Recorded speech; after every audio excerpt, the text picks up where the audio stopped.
That is a fact that this whole thing, that the wheel size and the tubulars, that all started 2003 when I started to work with Richard Newhouse from Dugast. And because there were at the beginning no other wheels available than the 650B from the road, that's where we started out with tubulars, and that wheel size seemed to work very well, but then it kind of went away for a couple of years, because once we started to produce proper rims for tubulars, we went to 26 inch, which was the standard back then. But it was pretty funny when I told Tom Ritchie about the tubulars and how well they ride, and I explained him what we did, and then Tom immediately said, well, it's not the tubulars that feel fast, it's because you ride the best or the proper wheel size.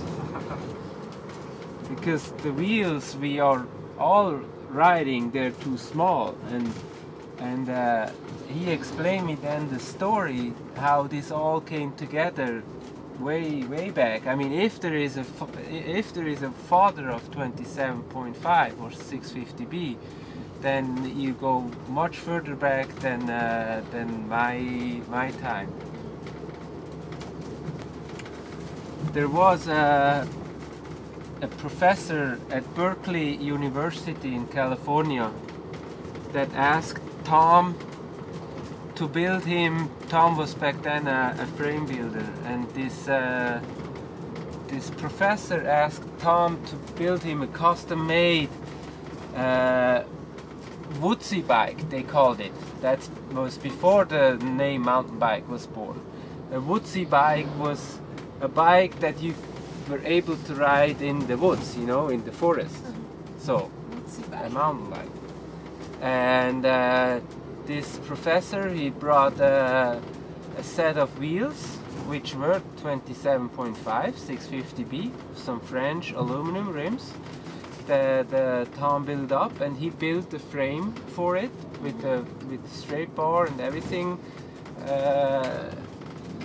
The difference was that the tires they mounted were a bit more closer to a cyclocross size than to a mountain bike big volume tire, you know.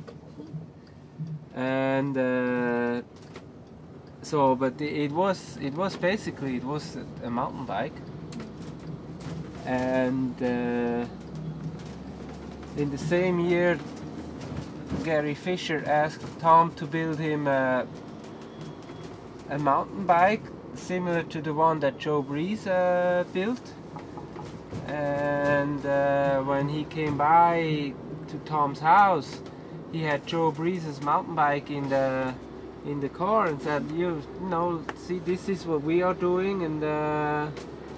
And Gary Fisher asked him to build a bike based on the 26-inch wheels, and then he said, well, I just built one very similar bike, but it has 27.5 wheels, which I think is better. And then Gary said, well, yeah, but I have these wheels here that I want to use, and yeah, built my bike for 26.